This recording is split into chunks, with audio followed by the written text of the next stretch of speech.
বর্ষা পড়তেই শান্তিপুর পৌরসভার ২ নম্বর ওয়ার্ডের বিস্তীর্ণ এলাকা জলের নিচে, ভিটে মাটি ছাড়া মানুষজন অসহায় অবস্থায় দিন কাটছে তাদের।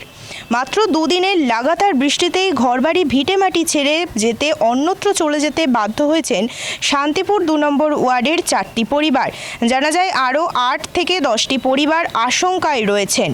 তবে প্রতি বছরের মতো এবছরেও তা একটি খালের মধ্যে দিয়ে বহু প্রাচীন ইতিহাস সম্বলিত সুরধ্বনি নদীতে মেশার কথা ছিল, কিন্তু সম্প্রতি ২-১ বছরের মধ্যে নদী দখল করে বসতবাড়ি, কারখানা এবং অন্যান্য নির্মাণ হওয়ার কারণে সেই জল বেরোনোর পথ নেই, আর তার ফলেই বিস্তীর্ণ এলাকা জলকীর্ণ হয়ে পড়েছে।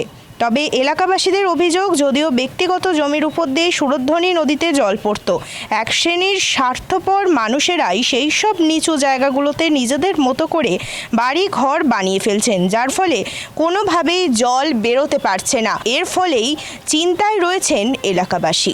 গতকালকের বৃষ্টিতে তোমার হচ্ছে এখানে কয়েকটা বাড়ি ডুবে গিয়েছে জলে একদম।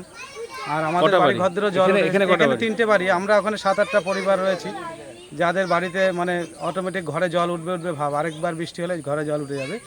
এর মূলত কারণ হচ্ছে তোমার এই জলটা আগে সুরধ্বনি দিয়ে বেরিয়ে যেত, এখন এই সুরধ্বনি খাল টাল সব ঘর বাড়ি করে বন্ধ করে দেওয়ার দরুন এই জলটা আর বেরোতে পারছে না। আমাদের পৌরসভার কাউন্সিলরকে জানিয়েও কোনো সুরা হয়নি। আমাদের এই এত বিস্তীর্ণ জল যেটা দেখা যাচ্ছে, এই জলটা এটা কিসের জল? মানে এটা বৃষ্টির জলই, টোটাল উপরের জলটা এখানে এসে নামে। বৃষ্টি তো প্রতিবারই হয়, তাহলে কি এবারে প্রতিবারই জল এরকমই হয়, তবে এবার অত্যাধিক বেশি। মানে এই সুরধ্বনি বন্ধ হয়ে যাওয়ার ফলে কি মনে হচ্ছে? আচ্ছা, আর একটা বিষয় হচ্ছে যে এখান থেকে কতজন উঠেছে এখনো পর্যন্ত? এখন থেকে এই 3টে বাড়ির লোক আপাতত ঘর ছাড়া। এবার আমরাও আরেকটা বৃষ্টি হলে আমাদেরও ঘর ছেড়ে দিতে হবে, যা অবস্থা। ঘরের দরজায় জল উঠে গেছে। এই যে 4জন এখান থেকে উঠে গেলেন, তো এরা কোথায় গিয়ে থাকছে? নিরাপদ আশ্রয় হয়তো স্টেশনে কোথাও রয়েছে, এরকম একটা জায়গায়। আচ্ছা, একটু শহরের মধ্যেই তো? হ্যাঁ, এটা 2 নম্বর ওয়ার্ড শান্তিপুর। আচ্ছা, কাউন্সিলর সেক্ষেত্রে এসছেন ঘটনা? না, কাউন্সিলর এখনো দেখা পাইনি। আচ্ছা, আপনাদের রাস্তায় যে রাস্তায় বলছেন একটা, সেই রাস্তায় কতজনের বললেন? ওখানে 10টা পরিবার আছে টোটালে, প্রত্যেকেরই একই অবস্থা। ওই রাস্তাটা পৌরসভা থেকে একটু উঁচু করে দিলে লোকগুলো একটু চলাফেরা করতে পারতো। এখনো পৌরসভার রাস্তা, যার এখানে রাস্তায় জলের লাইন নেই, কিচ্ছু নেই, মানে আমরা পুরো টোটালি অবহেলিত। 2 নম্বর ওয়ার্ডে থাকি, এটা বলতে আমাদের লজ্জা লাগে। মানে শহরের মধ্যে এরকম অবস্থা। কি নাম আপনার? সুমন সরকার। এই জায়গাটার নাম? বাইগাছি পাড়া, বিলপুকুর পাড়। আর এই মাঠটাকে কি মাঠ বলে? বিলপুকুর মাঠ। এটা কোন কোন জায়গার সঙ্গে কানেক্ট? এদিক থেকে যেমন একটা আপনাদের এই পাশে বিলপুকুর, বাইগাছি, ও পাশে ঢাকাপাড়া, এই পাশে স্টেশন আপনি দেখতে পাচ্ছেন। 3টে জায়গায় এফেক্টেড হয়েছে ওই মাঠের সংলগ্ন এলাকায়।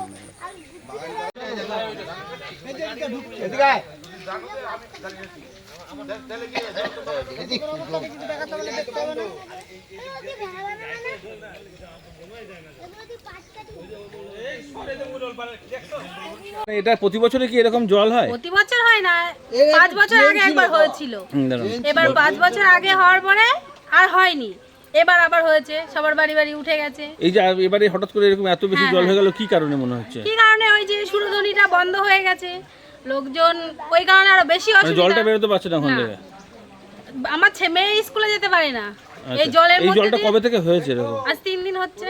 আচ্ছা, মনে হচ্ছে কি এটা কি ছেঁচে কোনো জায়গায় ফেলার ব্যবস্থা আছে? না, তাহলে চেষ্টা নেই আমাদের কাউন্সিলরের ওই বিষয়ে কোনো, মানে যে একটা দেখবে সেই ইয়েই নেই।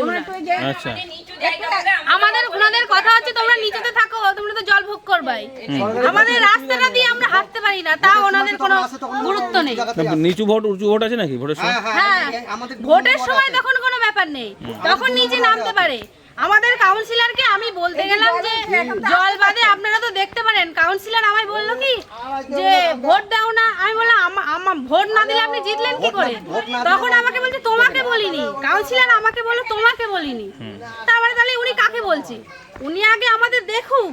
তাহলে এই অবস্থায় সূর্যের আলো শোকানো ছাড়া আর কোনো গতি নেই, সে তো অনেক সময়। হ্যাঁ, আমরা এই ভোট করবো, আর আমাদের ভোট এই জল বাঁধবে, টাকা পয়সা পাঠাবে সরকার থেকে, সেই টাকা পয়সা উঁচু এলাকার মানুষটা ভোগ করবে, আমরা পাবো না। এরা 5 বছর আগে যখন জল আসলো, নাম আসলো, শুনতে পারলাম যে উপরের লোকেদের টাকা এসেছে, মানে জল ভোগ করলাম আমরা, উপরের লোকেরা টাকা পেলাম। মানে আপনাদের কোনো নামে টাকা পয়সা? আমরা কোনো কিছুই পাই না, সরকারের কোনো অনুদানই আমরা পাই না।